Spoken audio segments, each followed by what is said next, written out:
ঘরের অঙ্কটা কি আছে? 3,03,313, তাই তো? হ্যাঁ, এই অঙ্কটা ঠিক আছে, 3,03,313, ঠিক আছে। মোটটা আছে 2 অঙ্কের বৃহত্তম সংখ্যা ও 1 অঙ্কের বৃহত্তম সংখ্যার কত গুণ, তাই তো? 2 অঙ্কের বৃহত্তম সংখ্যা লিখবে আর 1 অঙ্কের ক্ষুদ্রতম সংখ্যার কত গুণ। কত গুণ বললে কী করতে হবে? ভাগ করতে হবে, তাই তো? এটা ভুল করেছো। তো অঙ্কটা কী করবে দেখো, লিখে নেবে প্রথমে 2 অঙ্কের বৃহত্তম সংখ্যা 99, তারপরে লিখবে হচ্ছে 1 অঙ্কের ক্ষুদ্রতম সংখ্যা লিখবে 1, লিখে নিয়ে এরপরে কি করবে বলছে 1 অঙ্কের ক্ষুদ্রতম সংখ্যার কত গুণ। 1 অঙ্কের ক্ষুদ্রতম সংখ্যা তো 1, তাহলে 1-এর কত গুণ বের করতে বললেই গুণের বিপরীত ভাগ করে করতে হবে।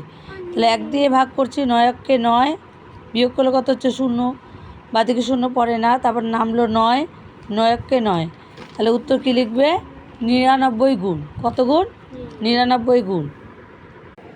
6 অঙ্কটা কী আছে দেখো, ফাঁকা ঘরে গ্রেটার দেন অথবা লেস দেন বসাও। ভাজক এখানে গ্রেটার দেন বা লেস দেন বসবে। দেখো ভাজক সবসময় ভাগশেষের থেকে বড় হয়, তাই তো? তাই ভাজক কী হবে? গ্রেটার দেন বসবে। ঠিক আছে, তুমি কী করেছো দেখছি। হ্যাঁ, 6 অঙ্কটা ঠিকই করেছো। তো 6 অঙ্কটা কী আছে দেখো, সঠিক উত্তরটি বেছে নিয়ে লেখো। 67 নিকটবর্তী মৌলিক সংখ্যাটি 65, 63, 61 না 71, কোনটা হবে?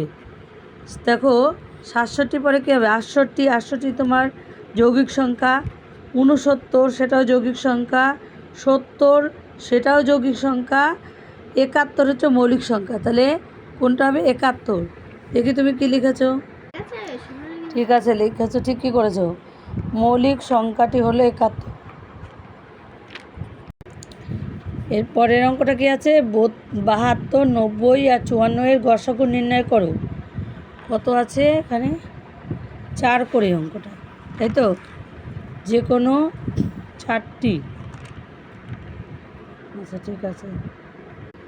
কী করেছো? এটা কেটেছো প্রথমে, গেল।